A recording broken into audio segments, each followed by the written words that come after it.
Persona que lo va a empezar a sacar atrás. Sí. No, pero exquisito el café de...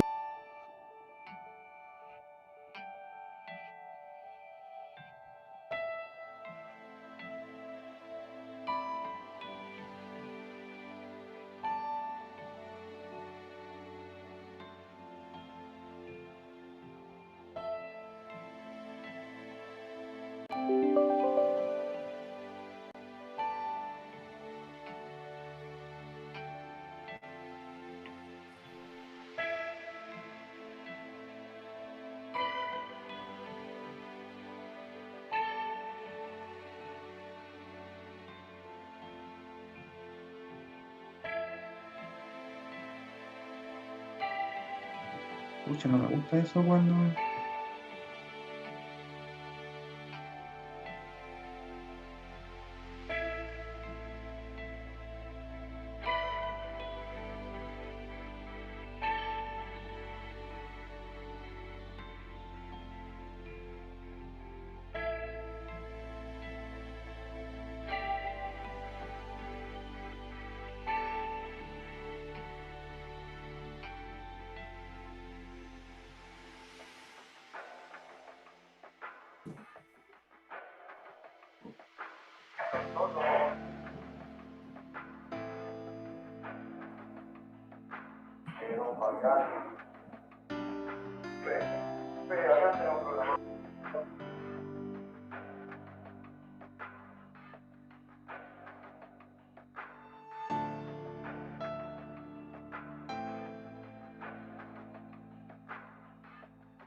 Hola, hola a todos, buenos días, ¿se escucha bien?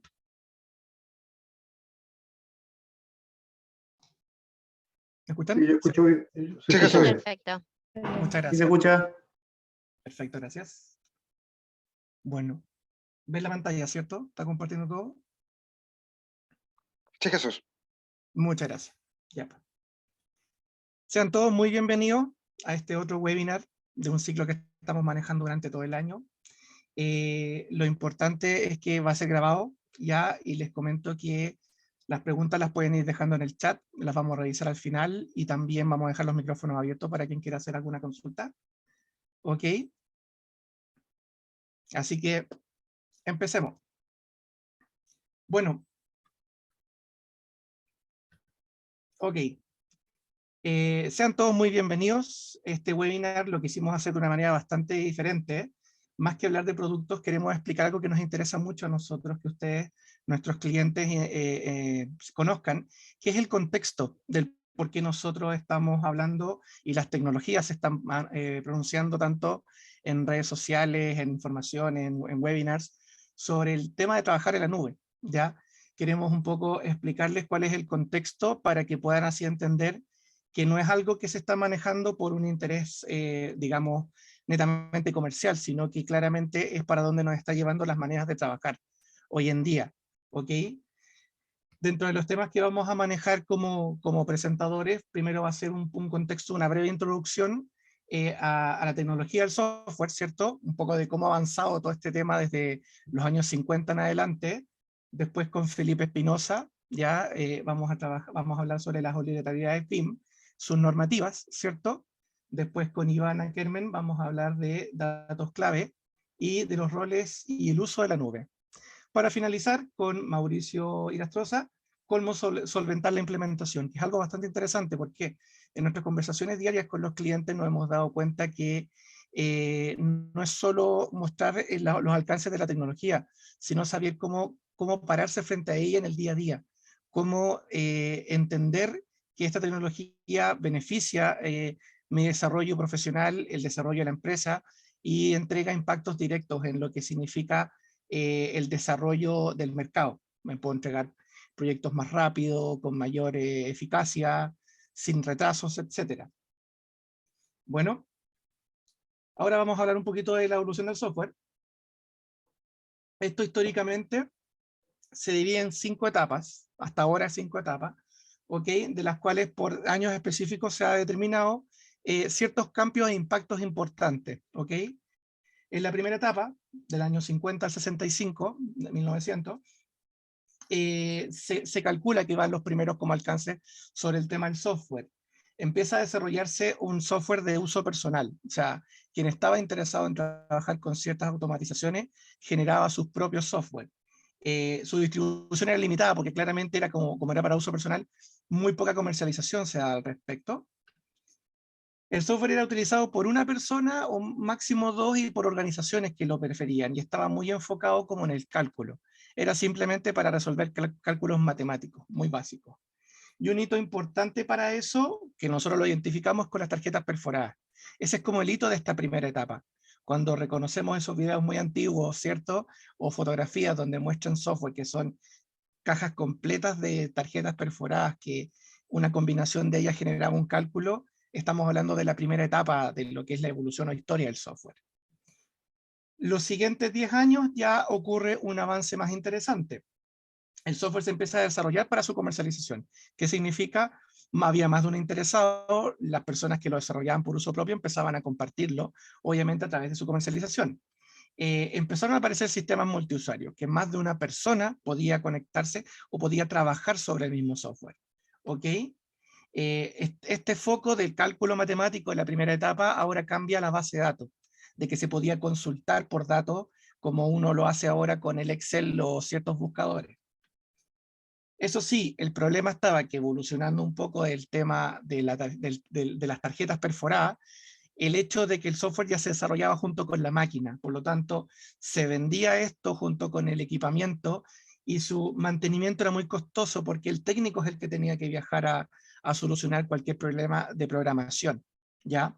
Es algo bastante complejo, pero la ventaja que había y que lo que marca el hito en esta etapa es los sistemas reprogramables, que significa que a diferencia de la parte tarjeta, que se tenía que hacer todo el tarjetero de nuevo, acá se podía corregir sobre el diseño. Y eso daba una ventaja de reutilización un poco de los componentes, obviamente. Los siguientes 10 años, en la tercera etapa, Ya estamos hablando de incorporación de inteligencia artificial, pero en su estado muy básico. Se refiere a que el propio programa o software era capaz de corregir ciertos errores, ¿cierto? De reprogramar cosas muy básicas, como que si el cálculo daba esto y era un error, lo corregía. ¿Ok? Sí, esto permitió también que evolucionara junto con el hardware. Ya estaban apareciendo equipamientos computacionales de menor costo. Lo que antes era una habitación completa ya podía ser del porte de un mueble. Por lo tanto, eso abordaba bastante los costos y daba mayor flexibilidad, que los software podían ser mucho más eficaces y transportables, obviamente. La evolución y lo que marca esta etapa es que el software ya estaba en esta etapa desarrollado para lo que son redes comunicacionales, ¿ya? Por lo tanto, ya se estaba trabajando en la parte comunicacional, que es como un poco lo que impulsa muchas de las tecnologías actualmente. Acá ya con equipamiento, como lo mencionábamos, de los equipos de bajo costo, ¿cierto? En hardware, y el tema de comunicaciones, armando redes, empezó a generarse un impacto importante en el consumo. Ahora sí era algo que era muy necesario, sí era algo que las empresas querían contar, y ya no solo era base de datos y cálculos matemáticos, sino que conectividad, ¿ya? Y empiezan a aparecer los productos físicos. Estamos hablando que los últimos años de esta etapa ya estamos hablando de los discos de alta densidad, de baja densidad, que son esos grandes o pequeñitos, ¿cierto? Y empieza a aparecer el software como un disquete, en pocas palabras, que es un poco lo que reconocemos muchas veces todavía. Bueno, los siguientes 15 años son donde más revoluciones se producen en todo tipo y donde yo creo que la mayoría de nosotros lo vivenciamos, ¿cierto? Porque la tecnología ya empezó a estar orientada a objetos. Ya el software permitía no solo comunicar, sino que editar archivos, ¿cierto? Trabajar sobre archivos, crear archivos. A eso se le habla como objetos. O también crear cosas, porque también se podía colocar sobre una base de datos datos que empiezan a aparecer incluso como por ejemplo acá la aparición de AutoCAD, que es un poquito en esa época, donde ya se podía en un plano digital dejar información que eran levantamientos topográficos, por ejemplo. Ya los sistemas operativos empiezan a acompañar al software, ¿cierto? Empiezan a trabajar para poder solventar el software, ¿cierto? Y se empiezan a sofisticar porque las redes ya empiezan a ser más globales. Lo que antes era una conexión local, una empresa, ya estaba en el interés de que las personas se comunicaran entre regiones, ¿ok? Empieza a aparecer el entorno cliente-servidor, que tiene que ver mucho eso con la comunicación. Aquí ya empieza la revolución que más conocemos nosotros de los computadores, cuando empiezan a hacer estos computadores de alto rendimiento de escritorio que cabían sobre una mesa, y portátiles muchas veces, si lo podemos llamar de esa manera. Claramente apoyado un poco por el software, porque era quien permitía llamar la atención de quienes usaban estos equipamientos. Dejo destacado que también empieza la metodología de planificación del proceso, de cómo desarrollar un software, que antiguamente era muy azaroso, cada uno tenía sus propios lenguajes. Sí hay lenguajes que aparecieron en la etapa 2 y 3 que todavía ocupamos, como C, por ejemplo. Lo importante acá es que con la planificación del proceso de desarrollo se empezó a dar un orden y le empezó a dar mayor agilidad. Y son las mismas personas que estaban trabajando en el desarrollo software que en esta época desarrollan también lo que se conoce como el manifiesto ágil. Es exactamente lo mismo en Silicon Valley, por lo tanto lo dejo como un hito porque también dentro del desarrollo del software y por otras necesidades salen métodos de trabajo que ahora se conocen como todas las metodologías ágiles, parten desde acá, desde el manifiesto en esta época. Acá hay algo que se produce de manera súper general y todos lo vivenciamos, la evolución del producto físico, del disquete pasamos al CD, al DVD, al Blu-ray, a pendrives de alta capacidad, y eso fue súper importante, ya porque fue una manera de cómo podíamos distribuir el software de manera global, y que esto podría tener mayor alcance a nivel de cliente, que todo el mundo pudiera llegar a esto. La quinta etapa, que es del año 2000 aproximadamente hasta hoy, y todavía no se fija un hito que lo pueda como representar una siguiente sexta etapa, ya tiene que ver con la omnipresencia de la web. Y esos mismos productos físicos que íbamos conociendo nosotros, que se distribuían, los CD, los DVD, los Blu-ray, por ejemplo, donde soportaban los software, ya se convierte en una descarga electrónica. O sea, se entregaba por correo un enlace que el cliente descargaba y hacía uso o instalación del producto. Por lo tanto, claramente aumenta mayor la distribución de los softwares, se empiezan a ser más comunes y empiezan a trabajar en mayores cantidad de productos basados en eso. Lo bueno en esta etapa también es la reutilización de la información. Antiguamente un software en etapas anteriores se reprogramaba siempre desde cero, pero entre los años 90 y tanto y 2000, ya para el año en la quinta etapa, los softwares simplemente se van actualizando, entonces van trabajando sobre ya lo que está escrito o codificado con mejoras basadas en la misma experiencia de los clientes o en la propia tecnología que los obliga a ellos a actualizarse. Y hago un alcance en eso al final porque de eso un poco hace la introducción de lo que estamos hablando de la nube. También los componentes son reutilizables. ¿Qué significa? Empiezan a aparecer fábricas de software, o sea, empresas que diseñan software que son perfectamente adquiridos por otros fabricantes para poder desarrollar un software mejor. Y eso es un poco la historia de varios fabricantes que en vez de competir adquirían la empresa y colocaban una solución más completa de variables. Por ejemplo, hay productos como el que conocemos nosotros, que puede ser perfectamente Revit o Civil, que son productos que no nacieron originalmente en Autodesk, por ejemplo, en Adobe tampoco, Illustrator, que ahí viene desde lo que es Freehand, son cosas que se fueron adquiriendo y la marca los renombra o los toma con ese nombre y los empieza a construir, a mejorar para generar un entorno, una plataforma como tal. Lo importante acá, como decíamos, que ya empieza el producto de entrega electrónica, pero también una necesidad súper importante de trabajar de manera mucho mejor eficiente en la comunicación.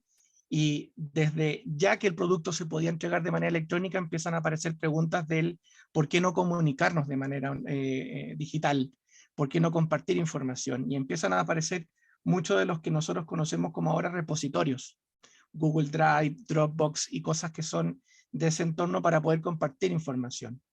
Y cómo eso también evoluciona a las tecnologías nube que nosotros esencialmente conversamos ahora, le voy a dar el pase a Felipe para que empiece a contar el por qué empieza a ser súper necesario eso. Felipe.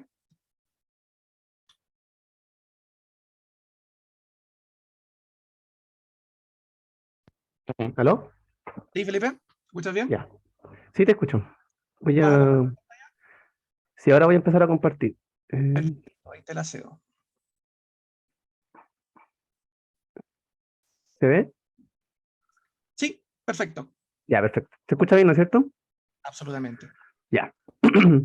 Bueno, siguiendo con lo que comentaba Jesús y el tema de hoy, que es por qué las metodologías de la construcción nos llevan a trabajar en la nube, o toda la tendencia, tanto tecnológica y de metodología y normativa, nos están llevando a trabajar en la nube, es lo que vamos a ver en esta parte de la presentación. Mi nombre es Felipe Espinosa, soy ingeniero de aplicaciones para Autodesk en Chile, y soy ingeniero civil industrial. Vamos a pasar esto. Ahí. Entonces, el contexto, voy a empezar con un breve contexto desde los inicios de, bueno, a partir por qué se crea una metodología para la construcción, ¿no es cierto? Se podría decir que si se han hecho edificios desde el tiempo de Cristo, más o menos, o de antes de Cristo, ¿por qué hoy en día se necesitan tecnologías, metodologías para construir lo que siempre se ha hecho? Esa podría ser una de las primeras interrogantes que pueden pasar en un inicio.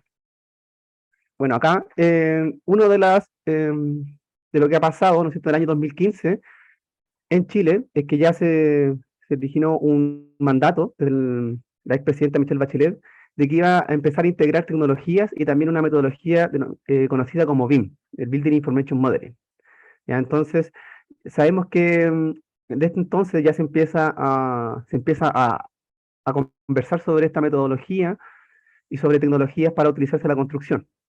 Entonces, ahí es donde empieza también la discusión que yo les comentaba de, bueno, ¿por qué se empiezan a utilizar esto? Y ahí también empieza a mostrarse ciertos estudios donde dicen de que al final la construcción en Chile, comparada con otras industrias, como la industria pesquera, la industria vitivinícola, por ejemplo, de vino, o la industria forestal, a medida que han pasado el tiempo, no se han tecnologizado cuando se compara la industria de la construcción con esta otra industria. Eso a raíz de ese estudio que se realizó, es que la expresidenta Michelle Bachelet decide que desde el proceso del año 2015 se va a empezar a tecnologizar la industria de la construcción y se va a hacer, por así decirlo, profesionalizar y se va a convertir en industria. Siempre se ha hablado se habla acá en Chile del sector de la construcción. Si se han dado cuenta cuando se habla en un lenguaje como se difunde a nivel de televisión, a nivel quizás más periodístico, se habla del sector de la construcción y no se habla de una industria. ¿Por qué no se habla de una industria? Porque para que sea considerado una industria, tiene que tener ciertos criterios metodológicos, ciertos estándares para que sean utilizadas en otros países o en otros sectores que compartan ciertas normativas, por así decirlo. Entonces, para que sea considerada una industria, yo podría hacer un proyecto de reconstrucción acá en Chile, en Argentina, en Brasil, y se podrían intercomunicar la información. Y para que pase eso, tiene que haber un sistema que sea transversal al sector de la construcción. Entonces, por eso es que al final, cuando se habla de construcción acá en Chile, se habla de un sector de la construcción y no se habla de industria. Entonces, podríamos decir que este es el primer el approach para poder lograr a generar una construcción industrializada. Entonces, aquí se establece una hoja de ruta desde del año 2015, donde inicia esto, y se dice, aquí se establece que el año 2020 va a ser la exigencia BIM para todos los proyectos públicos. Esta información archiconocida, y que ahora estamos, por ejemplo, en un proceso donde ya el año 2025 va a venir la exigencia BIM para proyectos privados, que es lo que está pasando hoy en día, y donde ya hemos visto un aumento de proyectos públicos y también de proyectos privados que son trabajados con BIM. Entonces también quiero hacer referencia de que esto no es algo que se le haya ocurrido solamente a Chile, o que esto es un estándar que ya son internacionales y que Chile viene replicando un poco lo que ha hecho el Reino Unido, donde ha interiorizado la PAS 1192, que es por la antesala, por así decirlo, de la ISO 19650. Entonces el Reino Unido ya utilizaba normativas de construcción que hablaban sobre tecnología y el uso de BIM, como la PAS, y con esta le permitía poder ejecutar y diseñar proyectos en Europa. Entonces, él puede trabajar con, por ejemplo, la Comunidad Europea con varios integrantes, varios idiomas, necesitaba tener una estandarización. Por eso es que a ellos les urge mucho más el uso de un estándar para poder trabajar. Entonces, Chile quiere de alguna manera replicar eso y quiere adecuarse a un estándar, a una normativa. Que en este caso ya vamos a hablar en esta presentación ya de la ISO 19650, que es, por así decirlo, la evolución de la PAS 1192. Entonces, vamos a hablar de la ISO 19650, algunos conceptos clave y en qué consiste. Entonces, esta es la estructura de la norma que existen actualmente. Tenemos ya 4 versiones de la ISO, o 4 partes de la ISO, ¿cierto? De la parte 1, la parte 2, la parte 3 y la parte 5. Ahí se salta principalmente por la fase en la que se encuentra y la necesidad nacional. Entonces, se salta la parte 2 y la parte 4, pero sí están disponibles para el que la quiera ver en inglés. Nosotros estamos viendo ahora las que ya han sido traducidas y han sido adaptadas a la norma chilena. Entonces, la que vamos a tocar el día de hoy es la parte 1 de conceptos y principios, principalmente, que habla sobre la gestión de la información, los requisitos de información, la gestión de la organización, el intercambio de información, y también habla del entorno común de datos.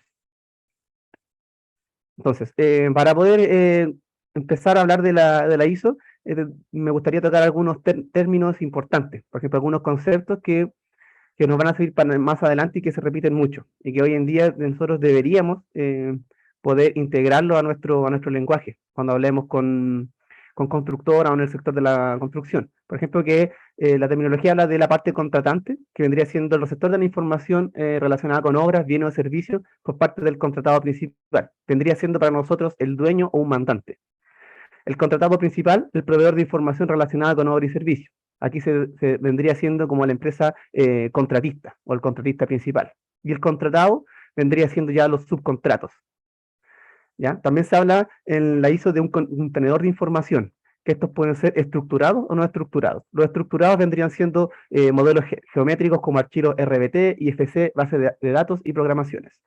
Entonces, vamos a ver más adelante que la ISO, cuando no se habla de un archivo RBT o de archivo IFC, se habla de un contenedor de información, o más adelante de un modelo de información, que es un conjunto de contenedores de información. Esto ya podría ser, por ejemplo, un modelo que contenga varias especialidades. Eso ya sería un modelo de información. ¿Ya? Entonces, estos son conceptos clave que se tocan mucho en la ISO y que sirven para poder ir entendiendo lo que vamos a ver más adelante. Entonces, una de las primeras partes de la ISO que yo considero importante mostrar ahora es de la parte de la gestión de la información. donde por un lado, en un eje está la madurez de la gestión de la información, que va pasando por distintas etapas, etapa 1, etapa 2 y etapa 3, y por otro lado está el incremento del beneficio por la colaboración.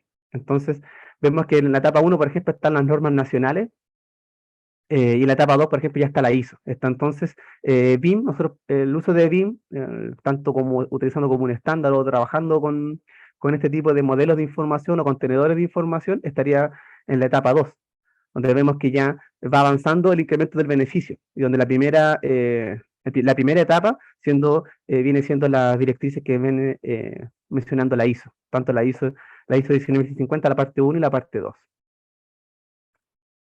Tenemos también en la parte de gestión de la información cómo se estructura la información entre las distintas entidades. Por ejemplo, vendría siendo el contratante, el contratante principal, la parte contratada principal o la parte contratada. O mejor dicho, de otra manera, ¿no es cierto?, el mandante, el contratista y los subcontratos. Y entonces aquí vemos cómo los flujos de información interactúan entre distintas partes, donde al final, si se dan cuenta, el mandante es el que al final va organizando o va siendo encargado de cómo se va gestionando la información, si se dan cuenta en el diagrama de la derecha. Y así es como va solicitando requisitos de información o de intercambio, y también se va efectuando la coordinación de la información, para así llevarla hacia el mandante o el contratante. Acá hay otra forma de ver el diagrama antes mostrado, donde vemos, por ejemplo, el cliente, contratante o propietario, y después aparece el contratista principal, y después aparecen los distintos subcontratos, y aparece la oficina de arquitectura, ingeniería. Te encontré otra forma de poder visualizar el diagrama para que se entienda. Otra cosa que habla la ISO es la gestión de la organización. ¿Ya? Cómo poder agrupar, ¿no es cierto?, esta ISO, la 19650 que habla de BIM, y cómo conversa con otras ISOs. Por ejemplo, la 9001, la 14001, la 50001, ¿no es cierto? Y acá aparece un diagrama que lo explica. Por ejemplo, en la ISO 9001, que es la ISO de gestión de la calidad, ella abarca ya la parte de la gestión de la organización. La parte de gestión del activo podría ser la ISO 55000 o 21500. Y la que habla de la gestión de la información vendría siendo la 19650. ¿Ya? Y que dentro de esta parte de la ISO 19650 está la fase de desarrollo, y está afuera la fase de operación. Y están las distintas fases de desarrollo o del mismo proyecto, ¿no es cierto?, con la fase de desarrollo progresivo y la fase de fin de desarrollo. Entonces, si nosotros lo llevamos a un contexto nacional, el estándar, por ejemplo, el estándar nacional BIM estaría enmarcado en el cuadro rojo. ¿Ya? Para que se vaya entendiendo cómo también nosotros, el estándar nacional BIM conversa con esta ISO. Al final ahí el estándar nacional vendría siendo como una bajada a un lenguaje nacional de la ISO 19650. Aquí es como se interactúan los intercambios de información para las distintas etapas del proyecto, y cómo van estos interactuando con los distintos, por ejemplo, con los entregantes o los requisitos de información para la contratación o de los distintos agentes. ¿Ya? Para que puedan ver, por ejemplo, los requisitos de información de la organización, proporciona una entrada para la información del proyecto, que esto proporciona una entrada para el intercambio de información, y esto se determina el contenido, la estructura y la metodología para el modelo de información. Si se dan cuenta, las flechas llegan hacia el modelo de información del proyecto, que vendría siendo el modelo o un archivo RBT, por ejemplo, que este podría ser federado o central, por así decirlo. Y ahí estoy mezclando los lenguajes para que se entienda ISO con el lenguaje cotidiano, o previo a la ISO. Ya. También la ISO 19650 establece un concepto que es ambiente común de datos o Common Data Environment, que establece, por ejemplo, cómo debiese ser el trabajo centralizado o la información del proyecto, porque se entiende de que en un proyecto no solamente estamos viendo información geométrica o planos de AutoCAD, sino que también hay información anexa, que también es súper importante y nos va a servir también como una base de datos para el proyecto. Entonces acá se define lo que es un entorno común de datos según la ISO, y que debe pasar por distintas etapas, ¿no es cierto? Y que otra cosa que establece la ISO, que lo menciona, es que el contratante, o sea, el mandante, debe establecer, implementar, configurar y apoyar el ambiente común de datos del proyecto para satisfacer los requisitos generales del proyecto y apoyar la producción colaborativa. ¿ya? Entonces, la responsabilidad principal de establecer y de implementar el ambiente común de datos recae en el mandante. Entonces, y que algo que no hemos visto que no se da tan a menudo en la realidad chilena, donde vemos que la constructora tiene un ambiente común de datos o contrata un ambiente común de datos, la oficina de arquitectura, pero no el mandante. Hay pocos mandantes que hoy en día están adquiriendo ambientes comunes de datos para poder trabajar. Entonces va al contrario si se dan cuenta lo que menciona la ISO. También define el ambiente común de datos qué es lo que debe permitir. Por ejemplo, asignar a cada contenedor de información una identificación única. Asignar a campo de valor determinado con arreglo a una norma de codificación. Asignar a cada contenedor de información los atributos de estado, revisión y clasificación. Cambiar el estado de los contenedores de información. Registrar el nombre de usuario y la fecha cada vez que se cambie el estado de una revisión. Controlar el acceso de información a nivel del contenedor de información. Entonces, muchas de estas cosas deben darse cuenta cuando ustedes vean las licitaciones, las bases de licitación, y cuando se postula una licitación y se menciona o se hace referencia a un ambiente común de datos, que debe permitir cada uno de estos. Yo he visto muchas bases de licitación donde van y postulan con un ambiente común de datos basado en carpetas de Windows, por ejemplo, ¿ya? Y lo define como un ambiente común de datos, pero si se dan cuenta no es lo que menciona la ISO y lo que se define como un ambiente común de datos. En base, por ejemplo, si nos relacionamos ahora con las normativas nacionales, tenemos el estándar BIM para proyectos públicos, donde acá menciona la ISO de que se requieren varias normas e implementación exitosa para este documento, y que deja también de que todavía hay mucho que definir dentro de la ISO. La ISO igual deja aspectos bien abiertos, donde deja, por así decirlo, un área de trabajo para que los propios países generen sus propios estándares nacionales y se apliquen y se alineen de alguna manera a la ISO. Eso también lo deja en el anexo, la ISO de la norma chilena, y hace referencia, si se dan cuenta en el anexo, al estándar BIM para proyectos públicos. Entonces, ahora voy a hablar un poco sobre el estándar BIM para proyectos públicos y cómo esta se relaciona con la ISO. Una de estas cosas es que, bueno, también genera, entre otras cosas, principalmente establece los usos BIM, ¿no es cierto?, establecidos para cada fase dentro del proyecto, y así también, de acuerdo a cada uso BIM, nosotros vamos a ir viendo qué información vamos a ir agregando, al fin y al cabo, al modelo, al contenedor de información o al modelo de información. También establece que hay solicitudes de información BIM, acá el concepto que usa es solicitante y oferente, y también establece que existe un concepto como plan de ejecución BIM, que es, por así decirlo, la estrategia en la cual vamos a trabajar, ¿ya? Aquí también establece las solicitudes de información, que deben ser, por ejemplo, del solicitante a un proveedor.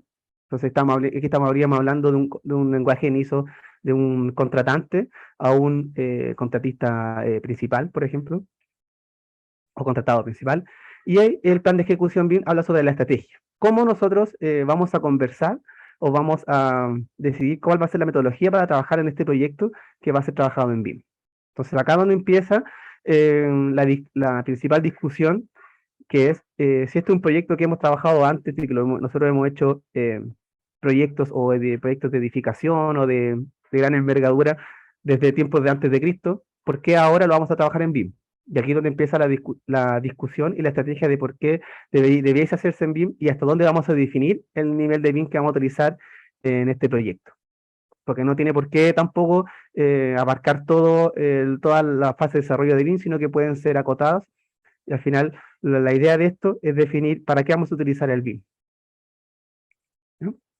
También el estándar nacional habla sobre el ambiente común de datos, en la parte de la estrategia de colaboración. Incluso tiene un formulario de PEP definitivo donde se hace referencia al ambiente común de datos. Aquí yo extraje una imagen de internet donde puse como un ambiente común de datos un poco más definido, donde aparecen reportes, ¿no es cierto?, aplicaciones y analíticas que pueden estar relacionados a la nube también. Entonces, para concluir, si se dan cuenta, tanto las normativas internacionales como una ISO y las estándar nacional hacen referencia a ambiente común de datos y a trabajar en un repositorio de información que también se recomienda mucho trabajar con la nube por la capacidad que tiene para almacenar información. y al final a lo que se quiere llegar es a este tipo de gestión del trabajo o con la construcción del futuro, donde ya estamos viendo que está todo conectado y poder trabajar también vinculado a la nube y que la información esté disponible en todo momento y en todo lugar. Eso, entonces le doy el pase a Iván ahora. Gracias, Felipe. Gracias por la parte. Ahí voy a prender mi cámara. Ahí estamos. Y ahora voy a compartir mi pantalla. Vamos a tratar de no perder tanto tiempo en las transiciones. Pero bueno, muchas gracias, en este caso Microgeo, muchas gracias Jesús por la invitación, muy bien la introducción en base a los temas tanto de la ISO, que está muy bien y está en boca de todos los profesionales que estamos a cargo de proyectos en los cuales siempre estamos viendo de qué manera ser un poco más eficientes y ser más rentables en nuestros negocios. Así que mi nombre es Ivana Kerber, bueno, soy arquitecta de profesión desde Argentina y trabajo para Autodesk hace más de 7 años, así que aquí estamos, cualquier cosa después nos pueden comunicar. Pero en mi caso, este pedacito de charla que vamos a compartir, vamos a trabajar un poquito el hecho de entender de que siempre estamos haciendo las cosas de una manera y que las podemos mejorar. ¿Qué significa? Siempre empezamos en la productividad, pensamos en esa eficiencia que estamos logrando en nuestros proyectos y gracias a BIM cada vez se considera que esa metodología adoptada es quien la que nos está llevando, es ese motor que nos está llevando a ser más eficientes. Pero hoy, ¿por qué tenemos que hacer las cosas de una mejor manera para aumentar la productividad de nuestros proyectos? Y aquí los datos claves que quisimos traer en base a qué es lo que está pasando en la industria de la arquitectura, ingeniería y construcción, es saber que hoy hay un costo que estamos pagando muy caro y es mediante es mediante porque tenemos una industria fragmentada. Nosotros hablamos que la fragmentación de esta industria está basada en que los datos están siendo parte de todo un mundo en que decimos, bueno, tenemos este entorno común de datos que decía Felipe, hay una norma, la tenemos que unificar, pero hoy principalmente los equipos están desconectados justamente porque se están trabajando información no solo desactualizada, sino que usan distintas aplicaciones o incluso hay una falta total de una digitalización en lo que es la construcción, ¿no? Y ahí es donde perdemos tiempos que, por ejemplo, en actividades no óptimas o no básicas, en donde decís, bueno, si está la tecnología que me lo puede automatizar, ¿por qué lo tiene que hacer el humano? Perdiendo casi un 35% en actividades que realmente no valen la pena que la haga un humano. Tenemos en base a proyectos o a nivel de proyectos, hay datos duros que dicen 280 billones de costos anuales en retrabajos causados por datos y comunicaciones deficientes. ¿Qué significa? La actualización de los planos, dónde están ubicados, cuál es la última versión, qué es lo que cambió del anterior a este, cuáles son esa gestión y órdenes de cambio, el por qué. Entonces ahí es donde tenemos que hacer foco y hoy justamente lo que más nos está empujando al análisis y a la adopción de tecnología digitalizada en nube es justamente estos números que asustan no solo a nuestros negocios, a nuestros proyectos, sino también como profesional, qué es lo que estoy entregando, qué tipo de calidad en mis proyectos estoy alcanzando. Y bueno, y el 95% de los datos no se utilizan. ¿Qué significa? A lo mejor se usaron, pero usaron para un momento en particular, pero ya después se olvidaron si pasé a otro proyecto. Y no estoy teniendo ese historial o esa análisis de la data justamente para poder ser más eficiente en mis próximos proyectos. Aquí, esto es otros datos de otra encuesta que se realizó.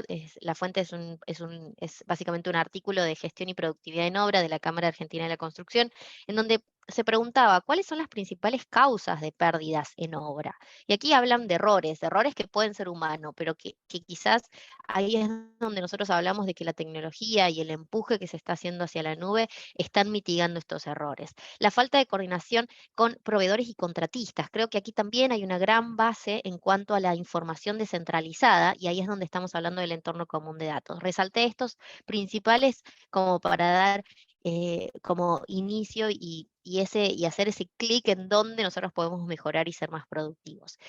Otra de las razones, u otra de las encuestas decía cuáles son las razones en base a la pérdida o atrasos en esas obras. Y ahí hablamos resalté el que dice falta de tecnología, o sea, en sí todos estos encuestados, que fueron todos profesionales, encargados de obra y demás, hablan de que existe la tecnología, pero falta, o sea, no es que falta la tecnología por el hecho de que no no existe, sino es que no la tengo a mis manos. Hoy hay que aprovechar que sí existe esa tecnología, o sea, la conozco, por eso digo que está en falta, pero la conozco, pero no la estoy usando, y el por qué es simplemente quizás porque no las estoy conociendo. Y bueno, ahí es donde también hablamos y resalté el hecho de documentación incompleta, poco clara o no actualizada. Volvemos y insistimos otra vez en el hecho de la falta de centralización de la información y confianza en esa información que yo estoy compartiendo entre todos los involucrados en un proyecto. Y aquí unos datos en base a lo que es la inversión. O sea, aquí es donde nosotros queremos hablar de Autodesk como una plataforma en donde hablas de un total de componentes que se están empezando a traccionar y que están siendo todo un camino viable para que esa información no se pierda en ese camino. Entonces acá hablamos desde el diseño, o sea, de la inversión en el diseño colaborativo. Hablar de la inversión en el diseño colaborativo está directamente relacionado con el éxito en la entrega de ese proyecto, ya pasando por la coordinación, ya pasando por la preconstrucción, por un take-off, por una coordinación de obra, por la obra propiamente dicha y ya la entrega. Entonces, si arrancamos desde el inicio con una inversión en un diseño colaborativo, nos estamos asegurando cada vez más el éxito de ese proyecto. Y aquí algunos datos, si bien todos son importantes y no resalté ninguno en particular, es pensar un poco en que hoy ya hay organizaciones que están usando herramientas de colaboración para proyectos interempresariales. Significa que ya están trabajando no solo colaborativamente en empresas unitarias, sino que también estamos hablando de ese BIM colaborativo, ese BIM o no BIM, en este caso la idea es hablar de colaboración de proyectos, de toda la data en línea entre las distintas organizaciones que están compartiendo ese proyecto. Algunos se consideran, bueno, otros datos que como primeros usuarios en estas tecnologías, otros opinan, y esto sí es importante, que la adopción más rápida en tecnologías emergentes por parte de contratistas, proveedores y clientes ofrecen un mayor potencial para mejorar esa productividad en el sector de la construcción. Y aquí también hablar un poquito de que el 73% de estos encuestados opinan que se puede mejorar la productividad en todas las etapas, tanto desde el diseño, la licitación y la construcción, cuando estamos hablando de un diseño colaborativo. La mayor traba, en este caso, hablan de el obstáculo para la colaboración y el intercambio de la información. Nosotros siempre hablando de BIM es hablar de BIM en colaboración, esa información tiene que estar disponible para todos.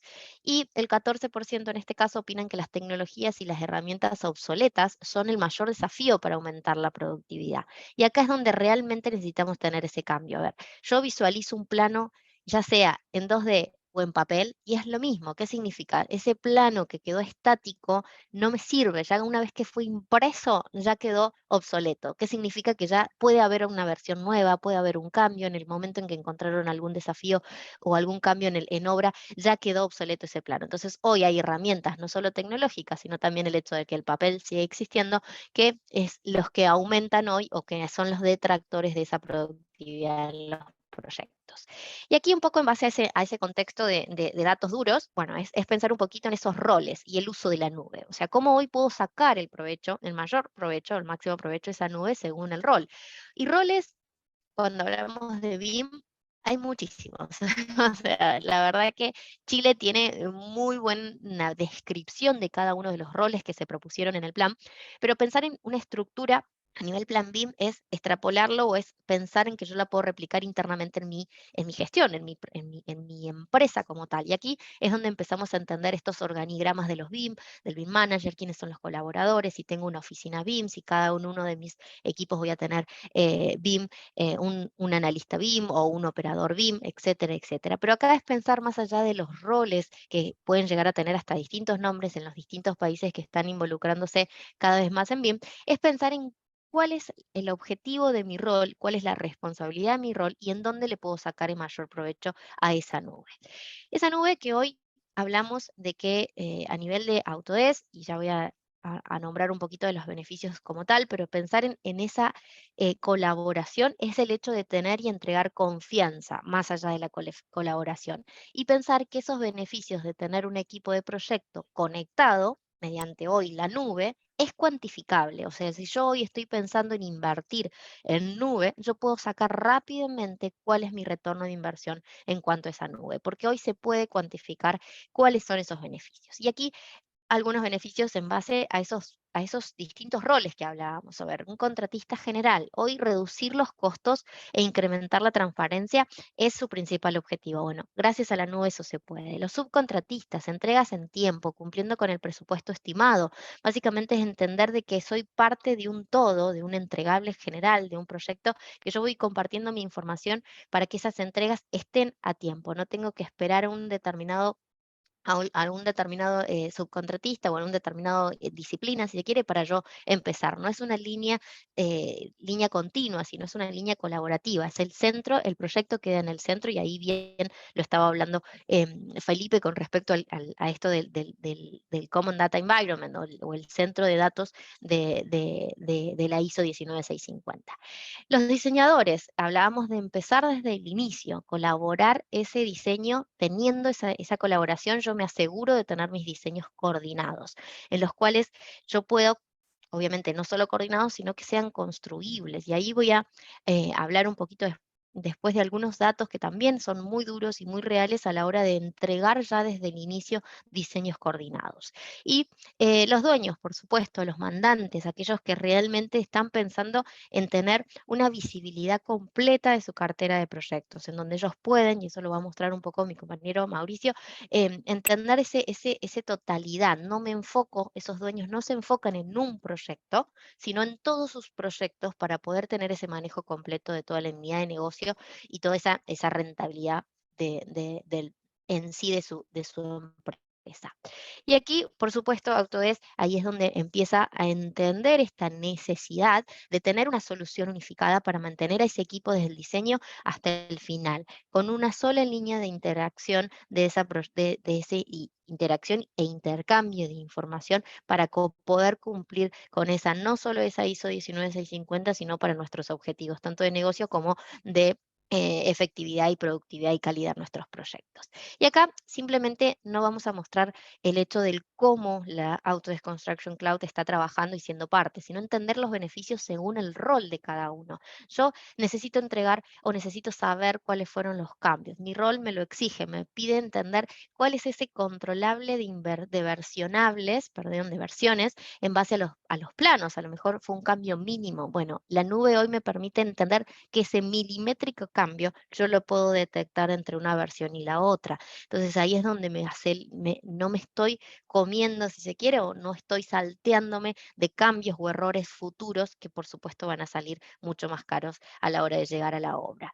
Con respecto a esto de las revisiones, de la distribución de los proyectos, de los planos o de los diseños en sí, hablaba también Felipe en este intercambio de poder de tener entregables, agarrar el entregable, ser el revisor y el aprobador de esos dibujos. Hoy esta nube Autodesk Construction Cloud, dentro del repositorio de Docs, habla de tener esa creación propia, o si se quiere customizada o personalizada, de un flujo de aprobación en base a las necesidades de ese proyecto.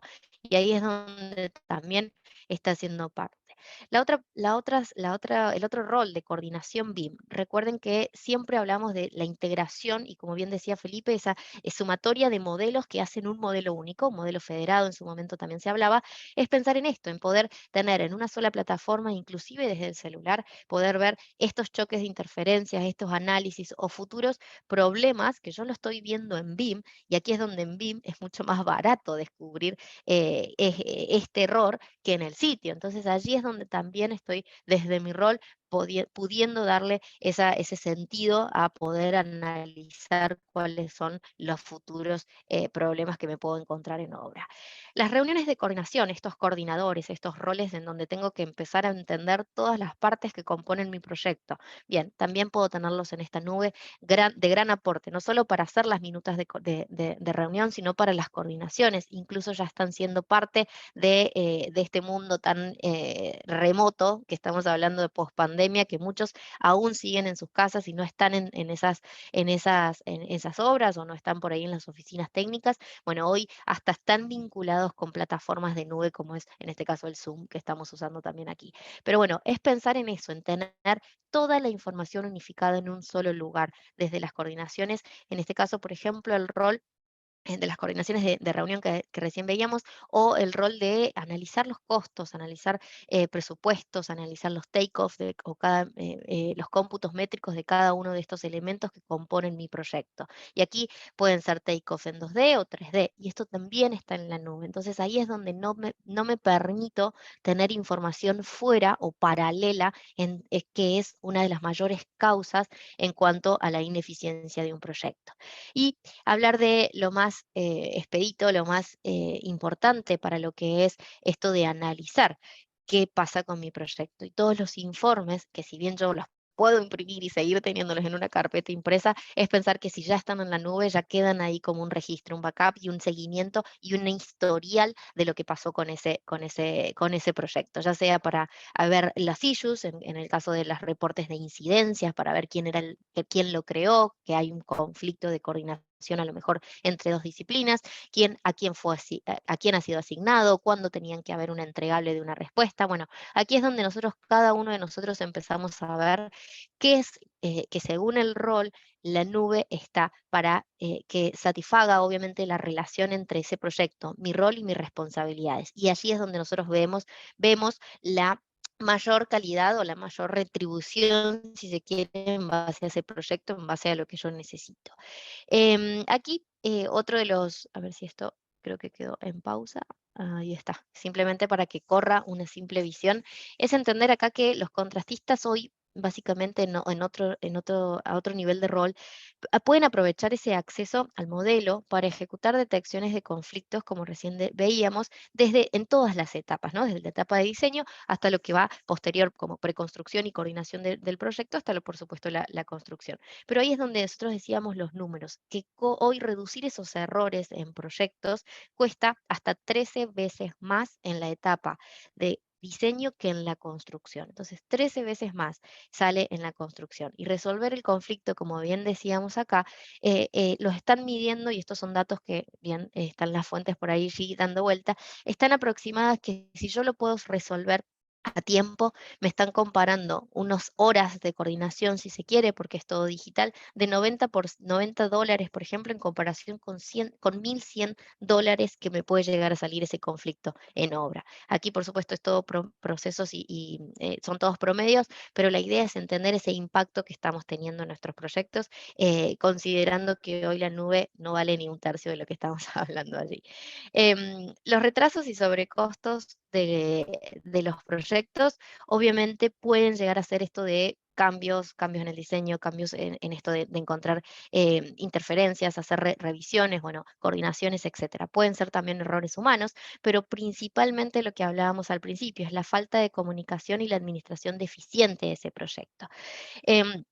Aquí uno de los datos principales que quise resaltar es que gracias a todo esto, hoy hay un análisis que habla de reducir la reelaboración de planos CAD, en este caso 2D, de un 48 a un 2%. O sea, aquí es realmente el impacto en tiempo y en costos que me está sobrellevando, si se quiere, el proyecto cuando yo tengo que hacer esa reelaboración de planos. Así que sin más, la idea era simplemente hablar un poco del impacto que podríamos llegar a tener en base a trabajar en nube. Y bueno, y así Autodesk Construction Cloud, como bien dije al principio, es una solución unificada para mantener a ese equipo alineado y colaborando desde el inicio hasta el final, y cumpliendo, por supuesto, con los requisitos y normas como es la ISO 19650. Ahora sí, le dejo la palabra a Mauricio para dar el cierre y los últimos temas. Muchas gracias, Ivana. Bueno, estoy aquí.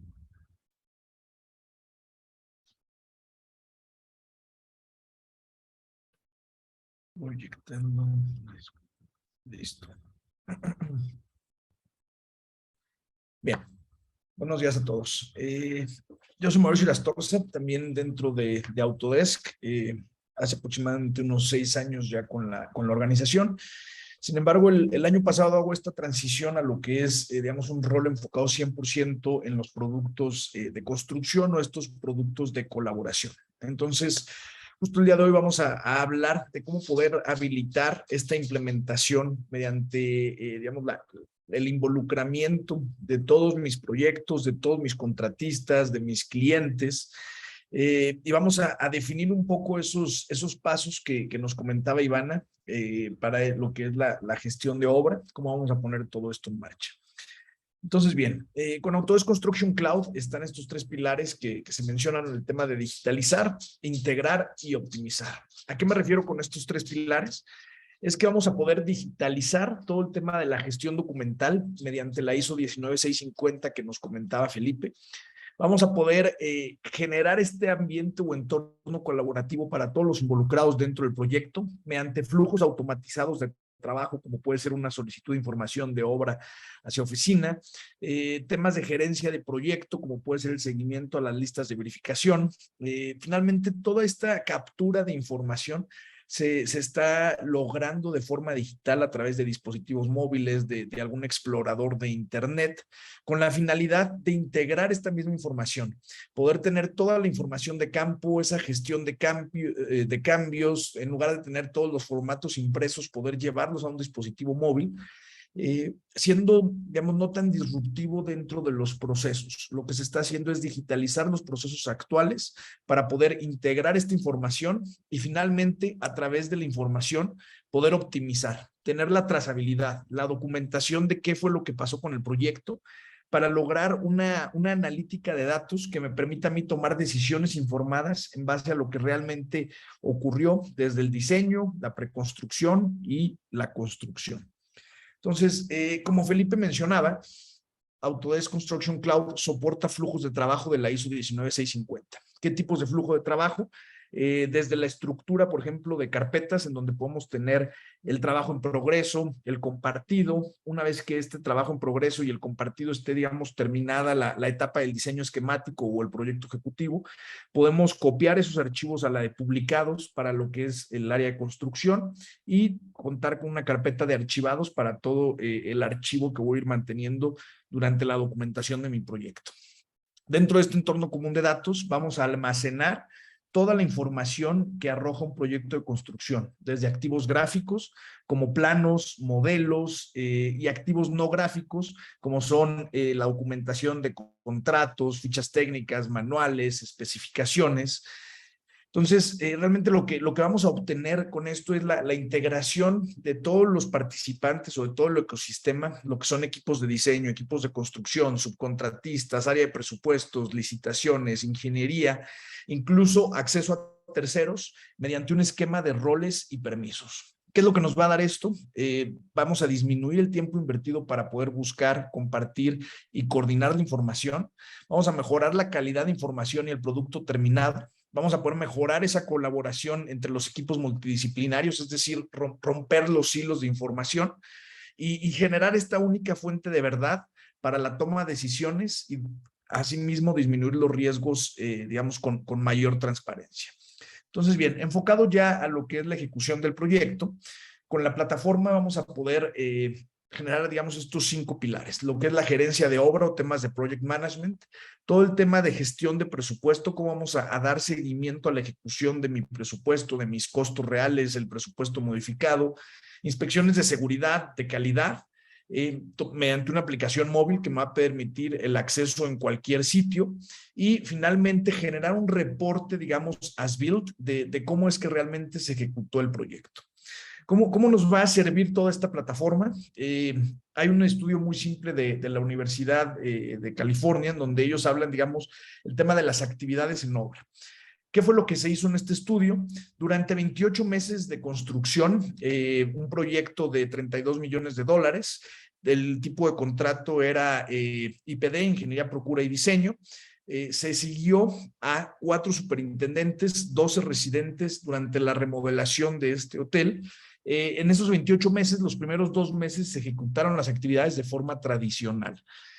Actividades como planeación, supervisión, administración, recorridos de obra. ¿Cuánto es lo que semanalmente invertía este equipo? 87 horas. Durante los siguientes 26 meses se supervisó al mismo personal, pero ya con el uso del ambiente común de datos o entorno común de datos para gestionar estas actividades. El resultado fue que lograron ser más eficientes en un 45% del tiempo. Es decir, las actividades típicas como un recorrido de obra, como generar un reporte, tardaban casi la mitad del tiempo, invertían 47.5 horas a la semana en esto. ¿Qué es esto? Les estamos regresando a cada una de estos superintendentes y residentes alrededor de 40 horas a la semana, que bueno, pueden invertir parte en horas de sueño, parte en temas de control de proyecto proactivo en lugar de reactivo, y irse tranquilos también un poco a descansar, porque sabemos los tiempos que demanda la industria de construcción. Entonces, bien, ¿cómo ejecuta todo esto, digamos, Autodesk Build? Como decíamos, a través del módulo de gerencia de obra, en donde podemos gestionar las solicitudes de información, temas de seguimientos de avance, gestión de activos o equipos, generar inspecciones de calidad, de seguridad e higiene, y todo esto manteniendo siempre el balance entre los pilares que marca el Project Management Institute. ¿Cómo vamos a controlar nosotros el costo? ¿Cómo vamos a gestionar los alcances del proyecto? A través del tiempo tener esta planificación que nos va a permitir finalmente la calidad, ¿no? Aquí es mantener lo más simétrico el triángulo que podamos. Sabemos que si tenemos que acelerar alguna actividad, pues bueno, eso va a implicar que el tiempo se reduce, pero a lo mejor tenemos que meter más personal, por lo que el costo va a aumentar. Entonces, ¿cómo vamos a balancear esto y a llevar un control adecuado de proyecto a través de estas plataformas digitales? La parte de costo, hay, digamos, una función completa. Yo casi siempre digo que es el 50% de la plataforma porque es muy robusto la gestión de costos. Podemos desde cargar nuestro presupuesto inicial, llevar todo el tema de la administración contractual, generar contratos en la plataforma, pedir firmas digitales, poder llevar esas, bueno, en México le llamamos estimaciones de obra, que son los cortes de avance semanales, mensuales, de mis contratistas hacia mí, los míos hacia los clientes, para entender cuánto es lo que tengo cobrado, pagado, así poder generar, digamos, una integración con el cronograma de obra para tener mi proyección de costos. ¿Cómo es que se deben de estar ejecutando mes a mes mis costos? ¿Cómo realmente se están ejecutando? Y aquí entonces regresamos un poco al tema de Project Management, con la parte del valor de vengado, nuestras curvas S, ver nuestro presupuesto base, nuestro presupuesto modificado contra los costos reales y entender cómo se va a comportar el proyecto. La intención, digamos, de esto es ayudarnos a pasar de tener que tener los 3 monitores, el Excel, nuestro ERP, los planos, estar haciendo los cortes, a poder tener, digamos, una vista simple. Puede ser en un tablero de control como los que estamos mostrando. Estos, bueno, vienen de la integración directa con Power BI, donde podemos tener ya esas métricas, como digitalizamos toda la captura de datos, integramos esos datos en este ambiente colaborativo, nos va a permitir optimizar a través de estos dashboards o digamos tableros de información, tableros de control que me permiten conocer lo que es la salud de mi proyecto. ¿Cómo vamos ahora sí a implementar en todo el equipo? Pues bueno, hablamos que un proyecto típicamente tiene esta distribución. En cuanto a fuerza de trabajo y presupuesto va muy similar. Por ejemplo, en la etapa de diseño, pues bueno, podemos ver, digamos, que alrededor de un 10, 25%, dependiendo las geografías, dependiendo del tipo de proyectos, se invierte durante la etapa de diseño. Hay de 10 a 15 personas en diseño, temas de preconstrucciones incluso menos, entre el 5 y el 10%. Cuando en la construcción estamos viendo que va de un 75 a un 85% del costo y del personal que tengo en proyecto. Entonces, si quisiéramos habilitar a cada una de estas personas en construcción, lo que podemos hacer es basarnos en un modelo que esté, digamos, enfocado hacia las empresas y hacia los proyectos. Este modelo permite tener usuarios ilimitados y planos ilimitados. Permite incluir a todo el personal de subcontratistas y al personal de clientes, dando una certeza de costos, porque este modelo, digamos, que se hace por proyecto. Sabemos que el proyecto va a terminar o está planificado para 3 años. Entonces, se puede hacer un contrato por el monto del proyecto durante los 3 años. O, basado en la empresa, se puede hacer, digamos, un contrato con el dimensionamiento de la empresa que se basa en los costos de operación o estos, bueno, vaya, el costo de construcción de la empresa, o CAPEX incluso, el Capital Expenditure, en donde de esta forma lo que va a permitir es que todos los involucrados del proyecto estén colaborando en el ambiente común de datos que platicábamos Ivana y un servidor, ¿Para qué? Para así habilitar, digamos, desde arriba en la cadena, a lo mejor a los clientes, para que vean información, para que hagan flujos de aprobación. Yo como contratista general, llevar la gestión de todo mi proyecto y a todo el ecosistema de subcontratistas para que me puedan estar generando información y al final lograr un mejor control de proyecto, y este control de proyecto proactivo en lugar de reactivo. Entonces, bien, esta era una introducción rápida a lo que es el modelo basado en empresa o basado en proyecto, que puede habilitar esta implementación de un entorno común de datos según lo que marca, por ejemplo, el tema de Plan BIM, según lo que marca la ISO 19650, para que ustedes en sus proyectos puedan ejecutar de forma más eficiente. Entonces, bien, esto es un poco lo que les quería compartir. Jesús, muchas gracias por la invitación y gracias a todos por el interés. Muchísimas gracias, Mauricio, Ivana, Felipe. Ahora dejamos el micrófono abierto para preguntas. Yo tengo aquí una que escribió Sebastián en el chat. Se la voy a leer para que la puedan responder ahí Ivana, Felipe o Mauricio. Él pregunta, para generar nuevos desarrollos basados en BIM, ¿en qué lenguaje de programación se deberían hacer para conversar con los formatos IFC y o integrarse con tecnología de Autodesk? Bien, si quieres, tomo esa. Digamos que todo el tema de la API en la nube, las plataformas de las que estuvimos platicando, son APIs abiertas. Todo se accede a través de Forge, es, digamos, ese puente que va a permitir generar un desarrollo personalizado o una integración ya sobre la nube, desde obtener datos, el visualizador del modelo, empezar a conectar con otras instancias. Esto se hace mediante un desarrollo web. El lenguaje, digamos que no es exclusivo.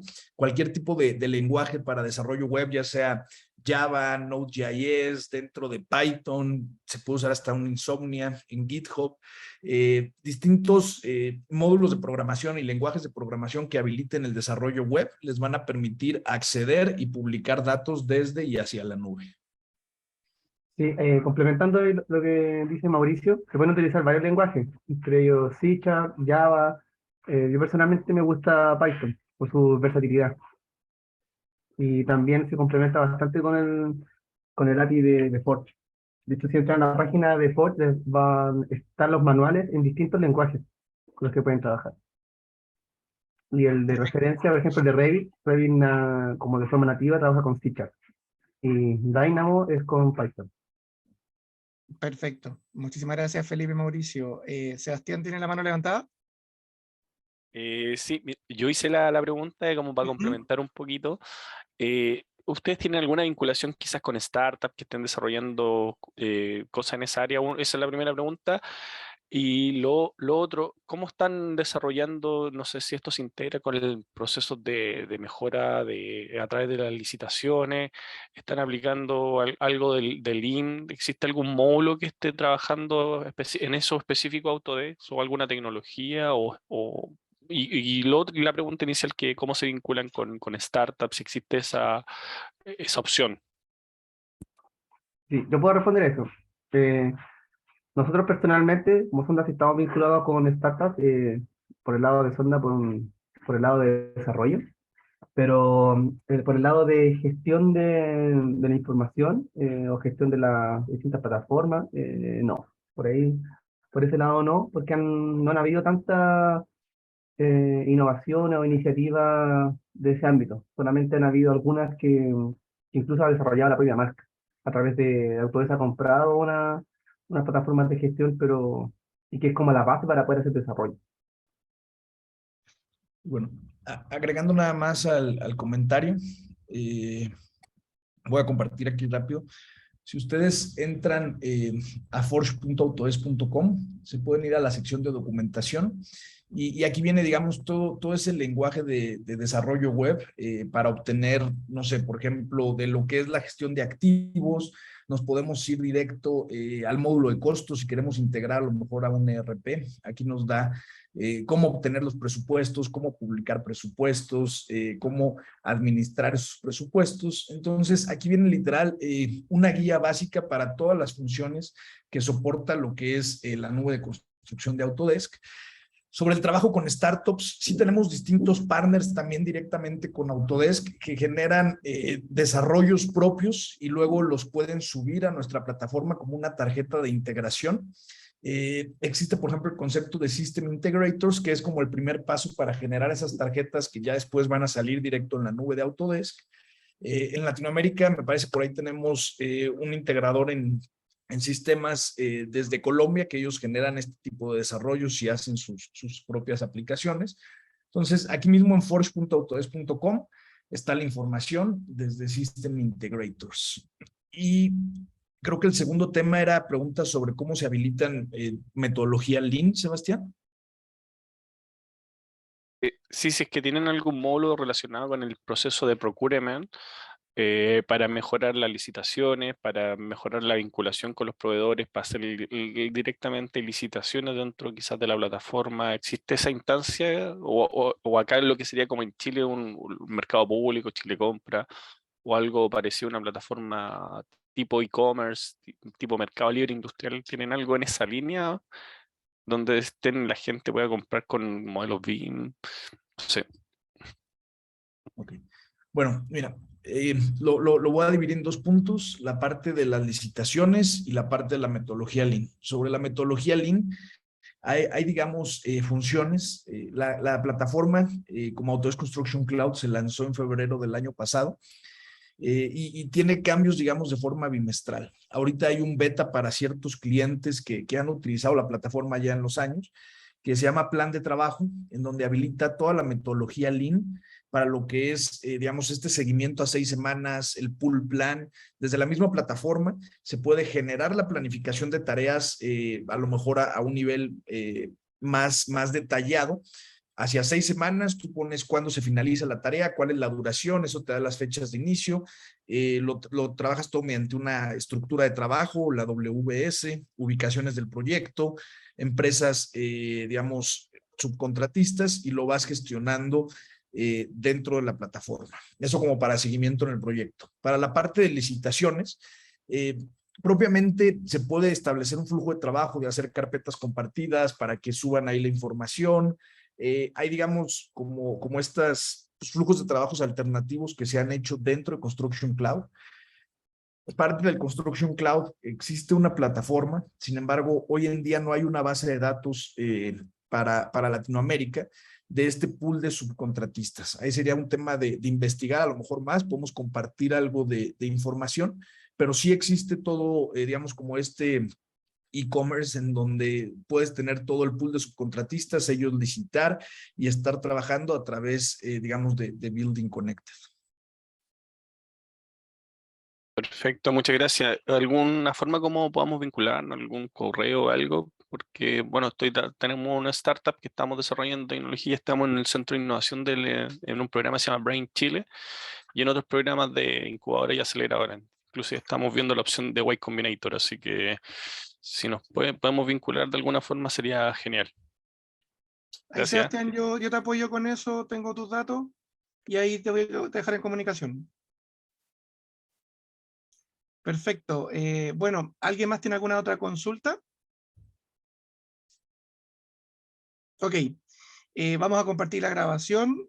Cualquier cosa, también vamos a estar atentos a todo lo que ustedes necesiten.